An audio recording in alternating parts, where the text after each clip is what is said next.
hello.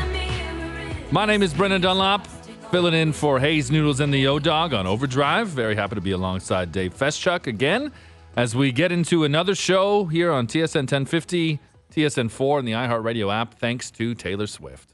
I don't know what we would do musically if it wasn't for Taylor Swift in the Rolodex. Like, imagine if she was outside of the Bell Media Archive musical reach. Oh, man. That would be a problem. I don't know what JP and 20 Fingers would do. I don't know either. I don't know. They'd be very sad because I think they love Taylor Swift, as do most of the fellows that work behind the glass here. You're right. And, for good or for bad, I think at what point, though, when you're the biggest artist on the planet and you are selling out every stadium that's ever been built on this green earth, at what point do people start to get sick of you? Because I feel like there is a point where people start to get sick of you.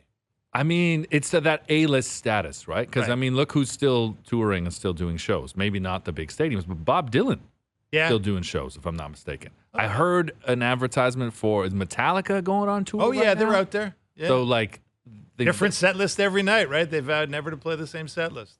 Which is Pretty a crazy. lot. Like, you could mail it in some towns, even with the internet. Yeah. If you're Metallica, I don't know if your crowd's, like, keeping up with your set list in they know. every single place. You think so? You think they're following on the X? There's got to be some metal heads out there that just... I'm not taking away from metalheads. Yeah. And, a very passionate musical genre fan base. Anyhow, I'm just saying, that's what they said. They said, we're not playing the same set list ever again. They never do. But you're right. To get to your point, yeah, there's a million bands out there touring. Like, there's never been more bands touring than there are right now, I think. That's just a money chase. Right. That's just the opportunity presented. Retirement fund planning Right. for the old guys, and then take over the world planning for Taylor Swift. But it's to be A-list, right? Take over the world. That's a whole new category of, like, you're at the top of music, where you're doing 6 shows in a major metropolitan city, the 3rd major market in North America.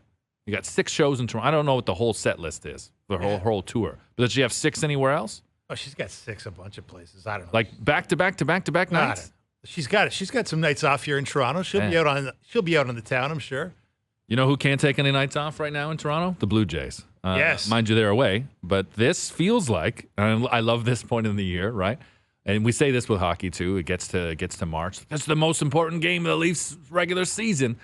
This does feel very much so like the most important series of this Toronto Blue Jays season so far, right? For sure. Going to Baltimore, taking on the division leaders. If you get swept, you lose this series, you've got...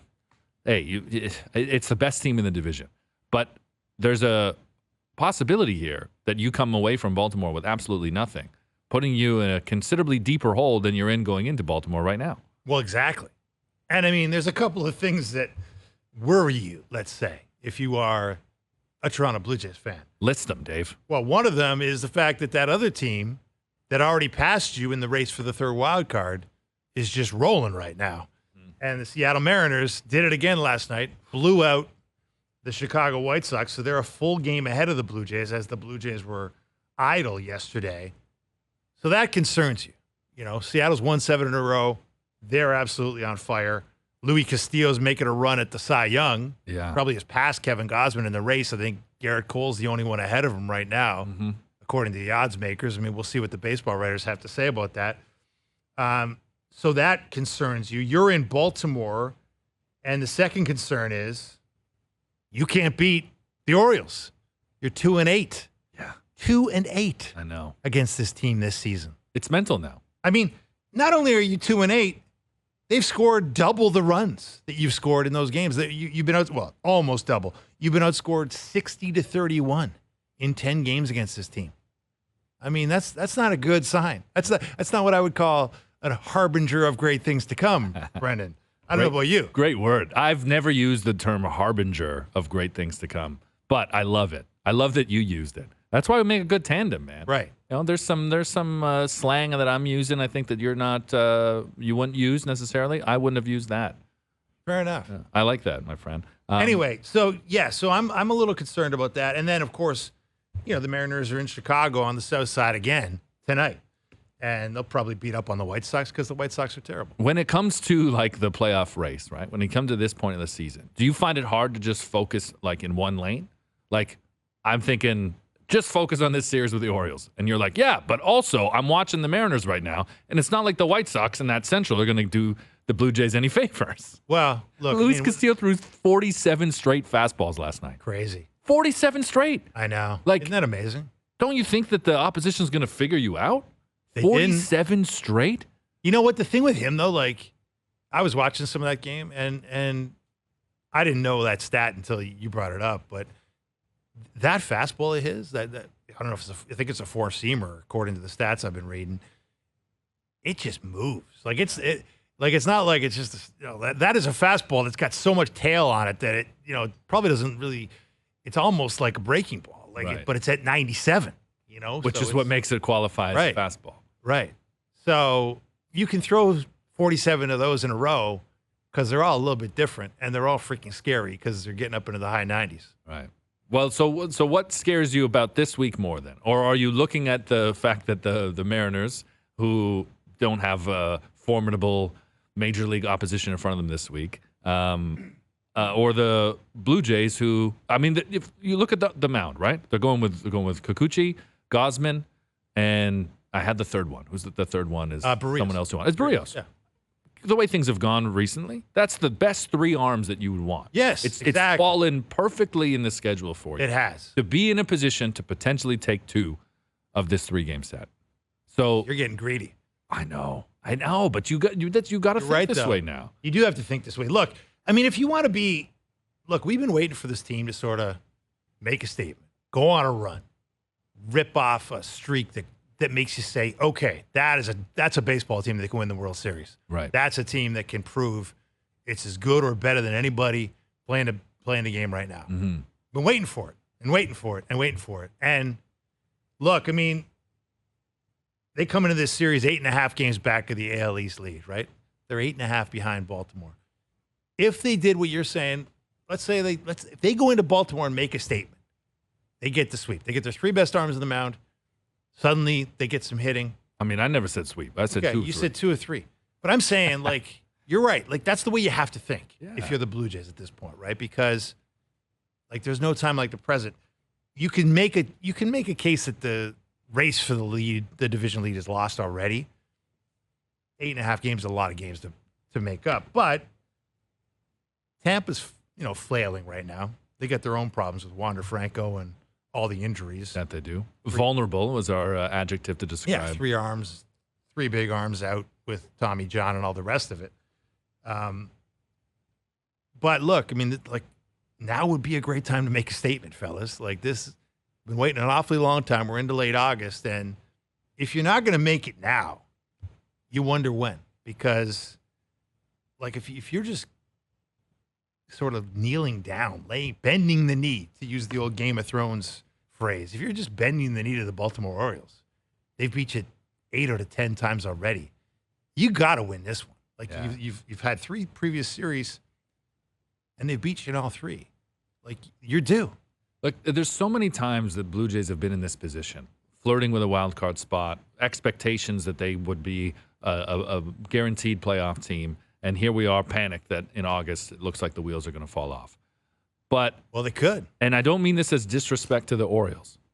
None of those kind of previous seasons were Blue Jays as stacked offensively and as balanced in a pitching staff as they are right now. So this does kind of feel like make it or break it in a lot of ways, and which is why the importance of this series is so massive. And I think that all we've been looking to see is not a team that's ready to win the World Series, but a team that consistently looks like a team that belongs in the playoffs. Right. And you've got a really good opportunity now that's fallen at a great time with your calendar as far as your pitching staff is concerned. And Bo Bichette's come back, looked pretty good in a couple of games that we've seen. That's a guy that can make this his moment now. He can make this his team, right? Yeah, it's his team. He's turned it into his team this year. You're right. I mean, at the start of the season, we said George Springer this and Vladdy that. Not 100%. That maybe Springer would have usurped Bo, but I remember doing preseason shows. I was here on opening day, and we went 2 hours before I even mentioned Bo Bichette. Yeah. And I just think that there were so many other elements we thought were more important. He was kind of like the constant that you just expect to be there and be good. But he's been great. He just needs to be consistently great right now. If he can play the best 4 weeks of his career in these next 6 weeks to finish off the season, 100% the Jays are in the playoffs. What sucks is it seems like they need that in order to guarantee a spot. You're right. He's been carrying him. And look, we saw it when he was out, 8-7 without him. And then, look, I mean, this is an important series because obviously these guys have dominated you. They've dominated the AL East in a way nobody expected. But look, if there was going to be a tipping point in the Orioles season, this overachieving, surprise dominance of the AL East, wouldn't this be the moment with their owner mouthing off about how, oh, wow, now that we're good, we can't afford all these guys. We're going to need to raise ticket prices. You talk about karmic toll. Right. Bad moves that are going to come back to bite you in the annals of billionaire idiots. Honestly. What is the win of that? What possible positive scenario comes out of that? That's just ego. Could be great for the Blue Jays, though. It's like Keith Law said. As much as you look at this Baltimore organization, you go, holy jeez, they're stacked. They got a bunch of young guys. They got more in the pipeline. They got a much better pipeline than the Blue Jays do. So scary. They're going to be good for a while. Except they're owned by, as Keith Law called him, a fail son. Right. John Angelos. Well, the ownership of this baseball team has been questioned many times in the city. Yeah, but we don't hear from them, thankfully. Yeah, right. It'd be very often. Be very different. I mean, you hear from them, but in different ways, right? The time they tried to block Masai Ujiri's contract, we heard from them, and we've heard from the internal squabbles of the family. But that's far from the baseball diamond, of course. And they've kept it far from the baseball diamond, which is to their credit. Mm-hmm. Maybe the fact that the Baltimore Orioles have been in the news this week for anything but the fact that they're a great team. Guess what? They've been in the news for everything but the fact that they're a great team. How much of that, though, is the fact that Baltimore, while being a major baseball market, because baseball has become so regionalized, I don't want to say again, but really it is, right? The Orioles not having been consistently atop the AL East, even like the Rays, who are at least a bit more constant up there, they're forgotten about. And they don't have any of the A-list stars that the Blue Jays have, the Red Sox, the Yankees have in that division. It's just meant they got a great ballpark, a cool hat, and some amazing old records people talk about. Yeah. Which we'll find a way to work Cal Ripken into today's show, his Iron Man streak. Because if you watched the NFL preseason last night, big headline being that the Baltimore Ravens lost for the first time in 24 straight games. Not something you would have known before last night when they fell to the Washington Commanders. But that's usually what happens when some record that people think sounds fake comes up. You're right. So I thought we'd go through a whole list of sounds real or is real, sounds fake type of stats and facts a bit later in the I love that. Yeah, we'll get to that. We'll also talk a little puck with Dave Poulin. Looking forward to that. I don't think I've actually done a segment with Pooley. That's what's been great about this stint here. I finally get to talk to so many voices I've watched for a long time. Yeah. I really want to pick their brain and ask them things. So it's fun. I got some good ones for Pooley. We'll talk with Steve Phillips a little bit later, and then get into some soccer, which I didn't do yesterday in the first entire show. It's probably the first time I didn't get to it until the last segment. Talked a little about 30 soccer. seconds. Talked a little soccer. Well, we'll talk a little more soccer today because I like that. On the horizon is a major shift in the Canadian soccer landscape, not just in Toronto, but for the national TV audience. This affects all of you because John Herdman, the Canadian men's national team coach, is the front runner to be named the next head coach of Toronto FC, according to friend of the show, Josh Cloak, that we'll speak to at 6:30 from The Athletic. Though he did say, and he collaborated with Tom Bogert, who's become the soccer Woj of MLS Woj, I should say. Great transfer reporting. He's on top of absolutely everything. So where there's smoke, there's fire, and it seems like there's a lot of smoke around John Herdman coming to Toronto FC, which to me just feels wild with the scenario that Canada is in, having just qualified for a Men's World Cup for the first time in 36 years, looking as strong as they did against opposition. There at the world's opposition. They haven't looked fantastic since. No. But with a World Cup here, where they'll be co-hosting a World Cup in 3 years' time, that 3 years are going to fly. And you got a team in Toronto that's got resources, that spends, that prior to the last 2 years, has been contending for like a good stretch, but they seem like a crisis club as well. And that's more appealing. According to Josh's reporting, it's John Herdman knocking on the door, seeing what's there. I mean, you're last time I checked, they're in second last place in the East, and last place just got messy. So I don't like their chances for climbing here. I think the basement may be their future home. Yeah, I think Toronto FC is going to set up the post-up shop. That's the problem is you plant roots, you stay down there too long. Right. But now, two things about this that concern me or that interest me. A, you're right. Like, it's a national embarrassment if this guy picks the second last place in the East in Major League Soccer. National embarrassment. Over the national soccer team.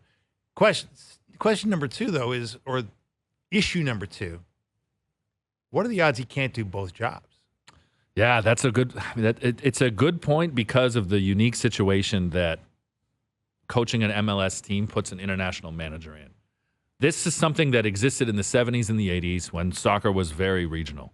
Yeah, you weren't traveling as much. Your scouting reach wasn't as big. But now that it's become so professionalized at a level in which Canada was not at until John Herdman showed up, the fact that the MLS calendar is not the same as an English Premier League, the Italian Serie A, the European calendar, yeah, I think it allows a person an opportunity to work way too much throughout the year. Like, he's not taking any vacations. Mm-hmm. But I could see a scenario in which a North American-based international manager could also be a club coach in North America and still have the opportunity to be present for these windows, to do all the things in between major tournaments that international managers have to do that consume and eat up so much time. He'd still be able to do a lot of that. I think it takes away from both jobs a little bit, but we'll see if that conversation is even being had. I'm totally speculating just based off of how John Herdman's spoken about the program, speaks about the country, feels about the national team. If he's looking to leave the national team job, that's not an easy decision. That's something he's mulled for a long time. Mm-hmm. So, well, it wouldn't shock me if, given the state of Canada soccer, they got a lot of fish to fry up there, a lot of fires to put out, to say the least. Can they really put another thing on their list? Like, wouldn't it sort of be on brand for them to say, okay, John, you can go take the TFC job, you can keep this job.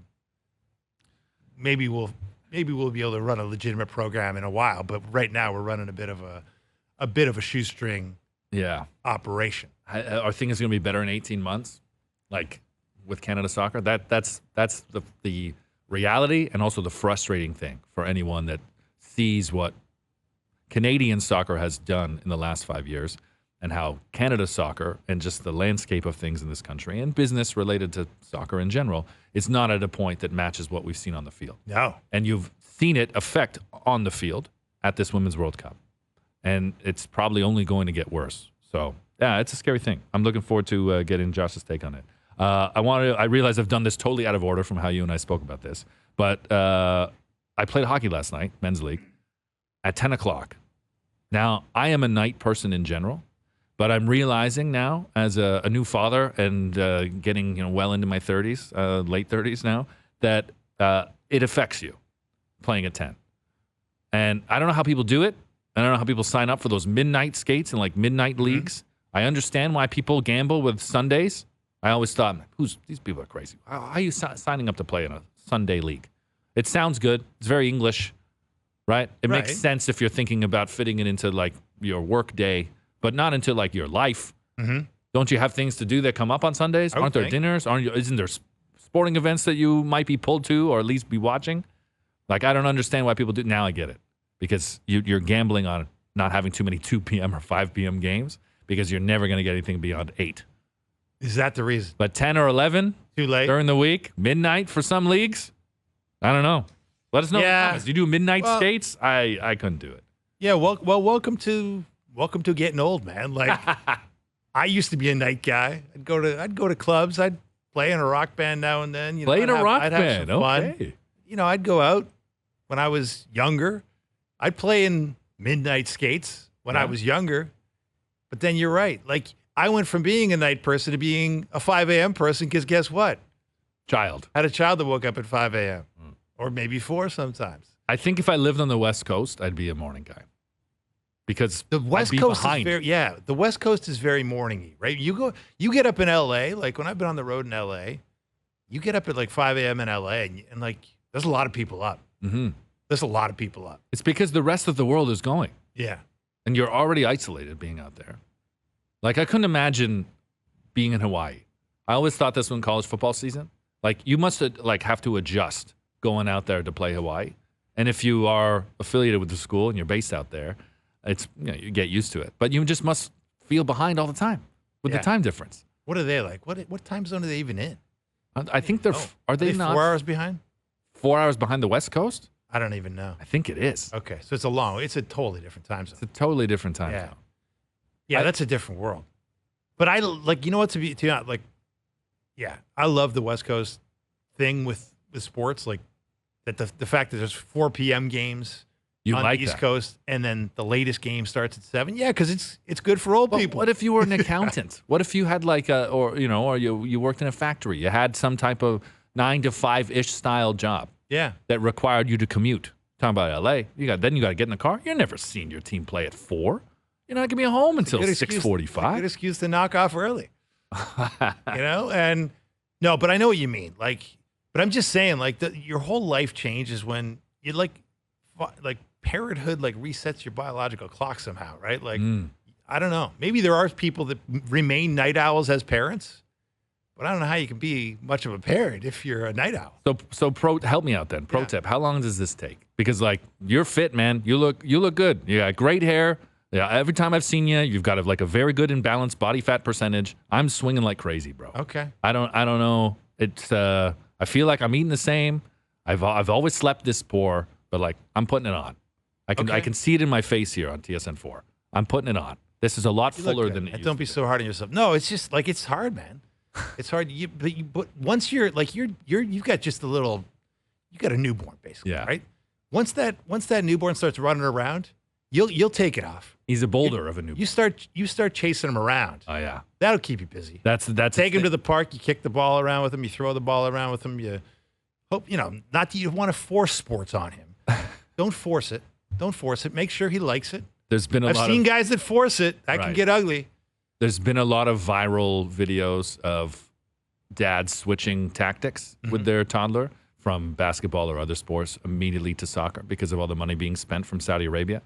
I don't know if you've seen that. God, that disgusts me. The money or switching the... No, I mean, these people that think they're going to create sports stars. You don't create... Guess what? You don't create athletes. Athletes create themselves. I got news for you. Sounds like there's a book there. Well, even Wayne Gretzky scoffed at the idea that Walter Gretzky thought he could create another Wayne Gretzky. Because Walter Gretzky did think he could create another Wayne Gretzky, but guess what? He didn't. He had a couple of tries at it. Didn't quite get there. No. Did he try it with Brent? Oh, yeah. I think, you'd have to ask Brent. I remember talking to Brent about it many years ago, and they worked pretty hard on that backyard rink, and it wasn't all just fooling around. No. In fact, it wasn't a lot of fooling around. 10,000 hours. I mean, I've watched 10,000 hours of sports.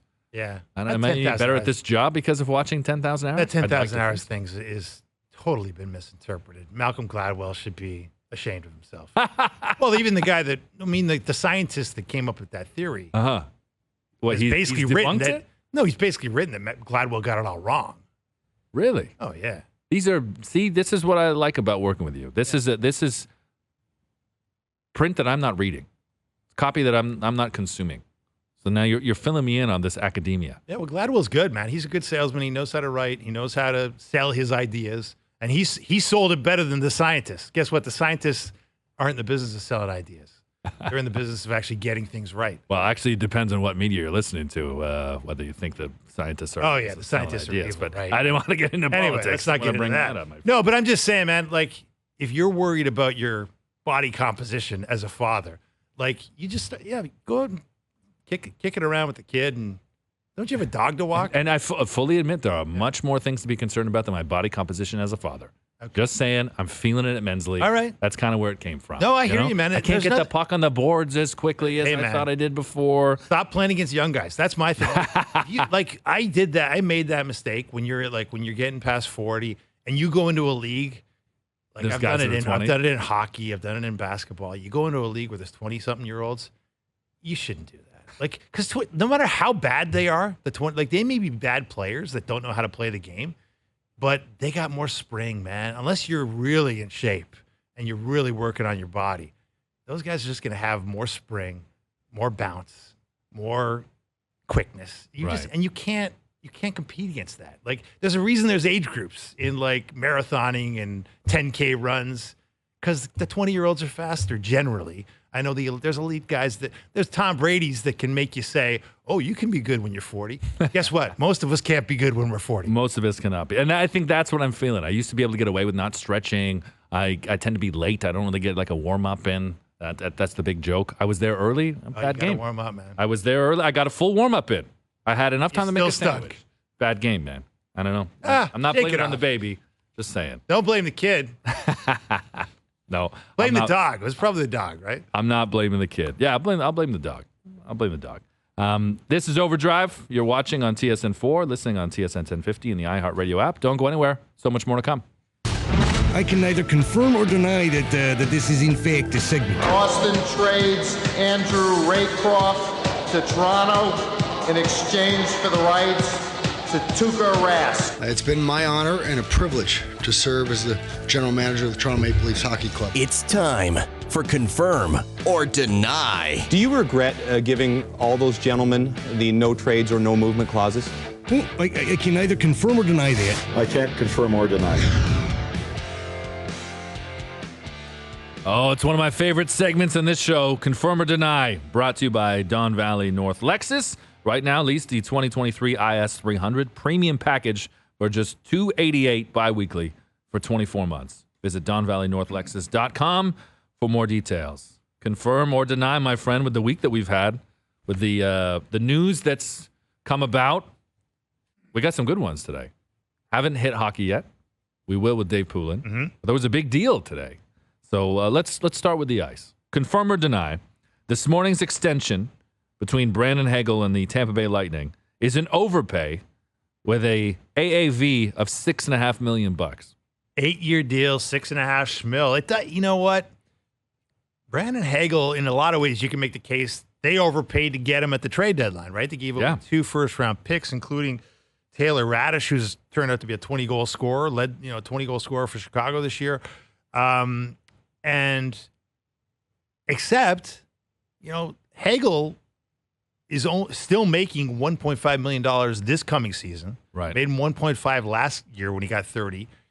And they believe in the guy. Like he was essentially, playing on their top line or one of their top, maybe their top 2 lines. He's playing with their best players. You can make the case as a complimentary piece, but he's still in his 24-year-old season here.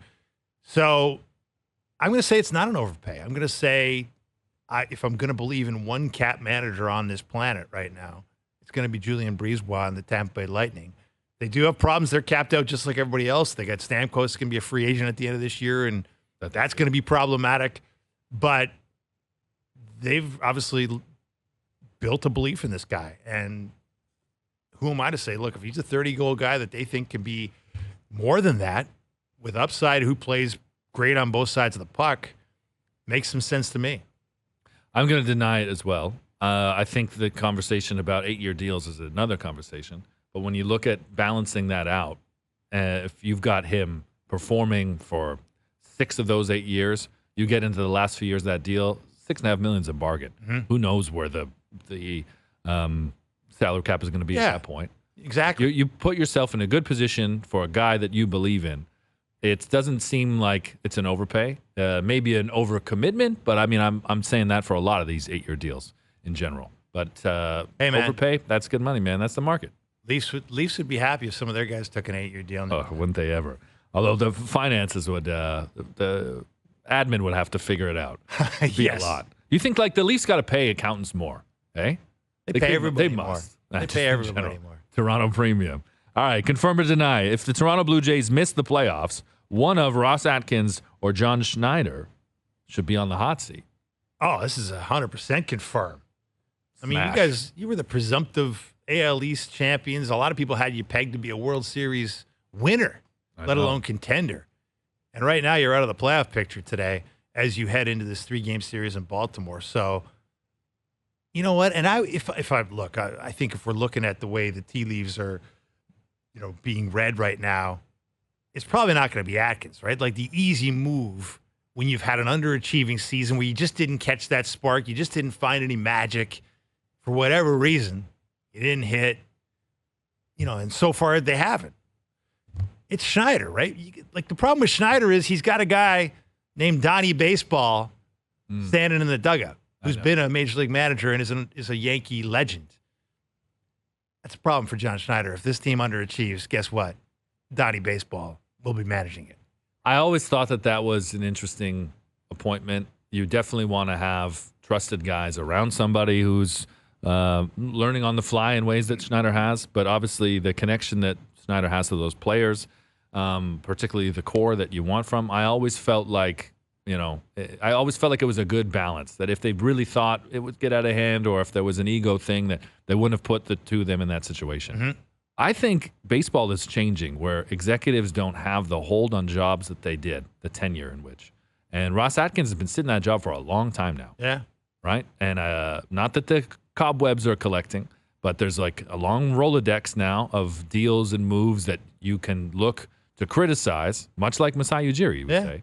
And I feel as though maybe Atkins is more on the hot seat. Okay. The answer to this is confirmed because it wasn't I don't think it was Andor. No. So I'm saying that of the two, though, I think that Atkins might be under a little more pressure. Yeah. Well, Brian Cashman says, he's been 25 years on the job, and you think Ross Atkins has been in it too long. He's one of the young punks in the game, according to Cashman. I just think, I know. I just think that you're starting to see decisions move quicker in baseball. It used to be the slow sport, and these guys could hold those jobs for such a long time.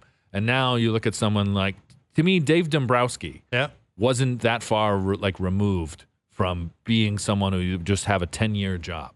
Sure. And then the next one was shorter. And then the next one and the guys that replaced him, their 10 years are shorter. And I just feel like it's going that way. And you're seeing this in other sports, like crazy. 100%. We used to see soccer coaches in the Premier League. 10 years if you were good. Now 10 years would make you a legend. No one's sticking around that long anymore. Yeah, no, it's a fair point. The only thing I would say, to this is they can't put their finger on what the problem is, right? So it's a bit of voodoo. Fire the manager and change up the culture. Yeah. Right. You're not saying that that's where they're headed, though. Well, if they miss the playoffs, that's where they're headed. I can confirm that 100%. You have to do something. Yeah. When you underachieve this grossly, if it's heading toward that, right now you're out of the playoffs, but you're only a game back, and you got all kinds of good things to look forward to here, including after this 3-game series, you got a bunch of series against a bunch of bottom of the barrel teams where you should be able to gain ground or at least hold ground.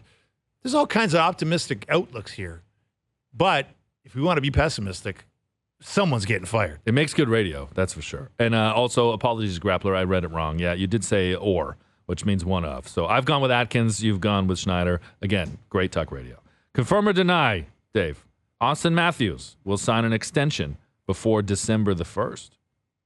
I got to confirm that. Yeah? Everything that we've been led to believe. He says he wants to be here. The club obviously wants to keep him.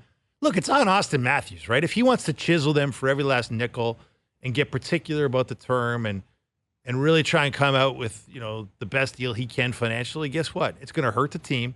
There's going to be blowback in this town because he got too greedy. And that's not going to be good for anybody. Mm-hmm. If he wants to just take the modest deal he should take, which would be, by the way, the highest cap hit in the league. Everybody was fine with that. But you got to do what McKinnon did. You take a small bump on the industry standard, and you move on. Make your money elsewhere. You got your Bet 99 contract. You got your RBC, golden turtleneck. You're good. You got money coming out the wazoo. Don't take more off the cap at a moment like this when you haven't proven anything in the playoffs. As long as that's I can't imagine a scenario where that kind of sense hasn't been talked to him. But then again, stranger things have happened. Stranger things have happened. I think that's why I'm betting the opposite Okay. side. I'm denying that it gets done before December the 1st because I do believe that Austin Matthews thinks the urgency is on the team. And so if there are things that are holding it up, he doesn't feel that he has to rush things or make major concessions. Sure, there are some, and I do think it's been presented to him, what concessions would benefit the team and put him in a better position to win. But I just don't think these kids are rushed, man. These guys aren't rushed to make decisions like the stars of the past were. It's a different mindset. He's still going to go out there and perform and maybe have another elite season, match what he did last season. Still hasn't scored in the second round, so it wasn't that elite. There is that. Yeah, I guess I need to choose my words better, my friend. Confirm or deny? Let's go back to this one. John Herdman would be a good fit as Toronto FC head coach. Can I bat lead off here? You please do. I am going to confirm that he would be a good fit. That is the question. But I deny that it's the right move for all parties. Oh, okay. I do think that he'd be walking into a situation, John Herdman in Toronto, that is almost as tumultuous as Canada Soccer. The difference being they'll write checks quicker. But they're not talking about bankruptcy at MLSE last I checked. But money doesn't solve everything. Well, and there's a wise rap song that said more money, more problems. And I just think... No, I don't think Larry Tannenbaum looks at life that way, but okay. No, I don't think Larry Tannenbaum looks at life that way, but John Herdman has had to look at coaching in Canada in ways that people of his ilk and in his position don't do in other places. Yeah. And at TFC, particularly with the turmoil that's gone on this season, with the change that's coming, like you're going from one rocky and uncomfortable situation to another, the difference being the one you're in. I think there's a familiarity to chaos. Right? I'm not saying stay in the bad relationship because you don't want to see if the grass is greener on the other side. But in this situation, I just think it's not going to be John Herdman's here. They're back to the top. John Herdman's back to the playoffs. He's going to get us better Canadian kids. It would be rocky. And it's on him to weigh whether it's more rocky at the national program. Arguably it is than at TFC. But I think I deny that it's the best fit for all parties. Wow. I confirm that he would be a good fit. I think John Herdman's skill is building from the bottom, I think. He built, you can argue you built the women's program up from the bottom. Maybe not the bottom. They had Christine Sinclair. It wasn't they had some I know what you meant. But he certainly took them to heights in which it didn't seem they could reach. Took them to heights. And he's certainly been a big part of building the men's program. No, obviously the players do most of that. I'm not suggesting that they don't, but he's really good, I think, as a up-and-comer. He's good as an underdog. He's good as a motivational guy. Yep. And I think, now that he's reached a height where he's expected to win matches in the World Cup with a pretty talented roster in Canada, life gets tougher. The tactical questions get harder. And he doesn't always have answers. He certainly hasn't shown the answers for him. And then the stuff about bleep Croatia and all the rest of it, the judgment in big moments is something you question too. But look, man, you can get the sense, you watch the women's team and their exasperation with Canada Soccer. You watch how the men's team and the lead up to their World Cup was waylaid by the Iran problem and the player strike and all the rest of it. You can understand how working around that place can get tiring. 100%. And the idea of the bottomless pit of money that is MLSE being your next destination after you've come from a place where they can't seem to find two nickels to rub together for whatever reason. And I know it's complicated. Yeah, I think it would be a good fit for John Herdman. I think it would be a good fit for MLSE because it's a PR win. We'll talk about that with Josh Cloak a little bit later. He's going to join us at 6:30. But to continue with confirm or deny, I was excited for this one. Confirm or deny, putting Aaron Rodgers in a preseason game is a mistake by the New York Jets. Oh, I'll deny that. I mean, you got to get a couple reps in, don't you? I mean, I guess, if he's that fragile, if Mr. Dark Room Retreat and Mr. Ayahuasca Adventure can't handle a few downs in a preseason game, then we got a problem, right? People call him Mr. Ayahuasca? Well, he's certainly synonymous with it. But like that's become a nickname? Well, I'm certainly calling him that. I don't know if anybody else is. Okay. But, look, Aaron Rodgers, he can handle this. If he can handle a week in a dark room or whatever the hell he did, and he can handle the hallucinogenic effects of that ancient ritual that he partook in, I think he can handle a preseason game. Like how much of a bubble wrap society are we living in where we don't even want our best QB to have one down in a preseason game? Yeah, I'm with you on that. I think that new team, new setup, new players, you got to get some practice in there in a game scenario. And this is a guy that wants to play. I know he hasn't played in the preseason since 2018, but he's someone that wants to play for his guys. And in a brand new situation that he's walking himself into, you got to get him some reps in the game. So I don't have a problem with it. All right. I say we continue that on the other side, my friend. Time for another break. This is OverDrive on TSN 4, TSN 1050, and the iHeartRadio app. This is OverDrive, brought to you by FanDuel, bringing you everything from the opening line to the final score. Did a little confirm or deny in the last segment. Couple of gems that we didn't get to. Dave Feschuk, who joins me, Brendan Dunlop, here on OverDrive today. A nice Connor Bedard one. When I saw that FanDuel has the over-under for Connor Bedard goals set at 31.5. So confirm or deny, he hits the over and scores at least 32 goals in his rookie NHL season. Oh, I'm going to confirm that.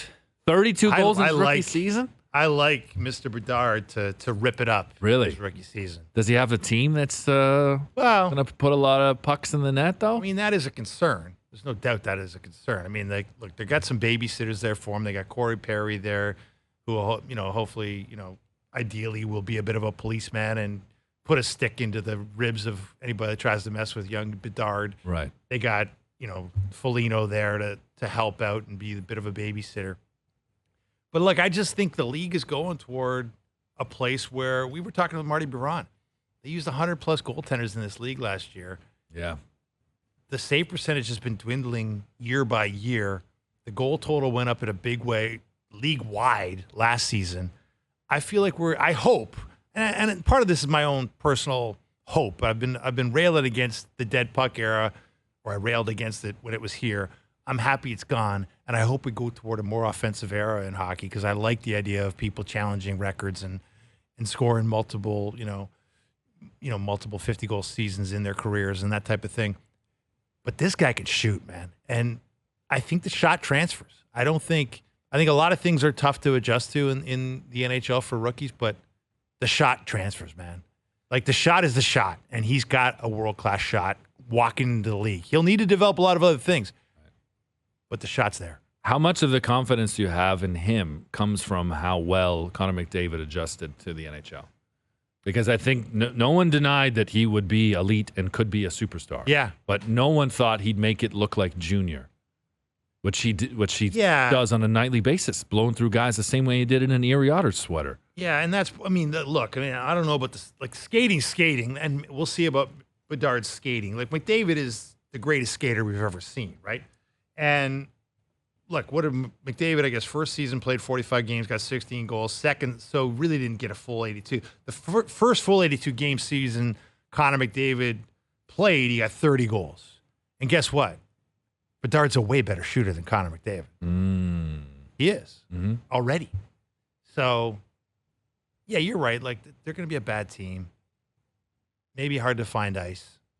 But if he finds it, he can score. He can shoot. A lot of guys in the league wish they had a shot like that. They'd be up in there. I'd say 90% of the league wishes they had a shot like that. Of course, they'd be up in their goal totals and upping their pay considerably if they shot like that. But I just think in rookie season, man, I think it's hard. I'm going to go the under. Okay. I deny that he'd be able to do the over for some of the factors that we hit and the fact that, yeah, it isn't the best team. But who knows? We'll wait and see, man. They're a team worth watching. He is definitely worth the price of admission. And I don't think they're going to be bad for a long time. I don't think that we're talking about them winning a cup in the next 5 years. Yeah, they could be bad. I mean, I don't see a pipeline there of, like, it's not like it was. You got a player like that, you can attract people, though. You ideally. But, like, the last time they really needed to turn it around, when those two guys named Jonathan Taves and Patrick Kane came to town as youngsters, they also had, umpteen other guys in the organization, and they quickly became this team that won 3 Stanley Cups in a 6-year span. Mm-hmm. So they're not there right now. They're not there now, but I'm glad that he's in the show and we can watch Connor Bedard. Confirm or deny, brought to you by Don Valley North Lexus. Right now, lease the 2024 NX 250 signature package from just $298 bi-weekly for 24 months. Visit DonValleyNorthLexus.com for details. More hockey talk on the other side. Dave Poulin will join us. This is OverDrive on TSN 4, TSN Radio 1050, and the iHeartRadio app.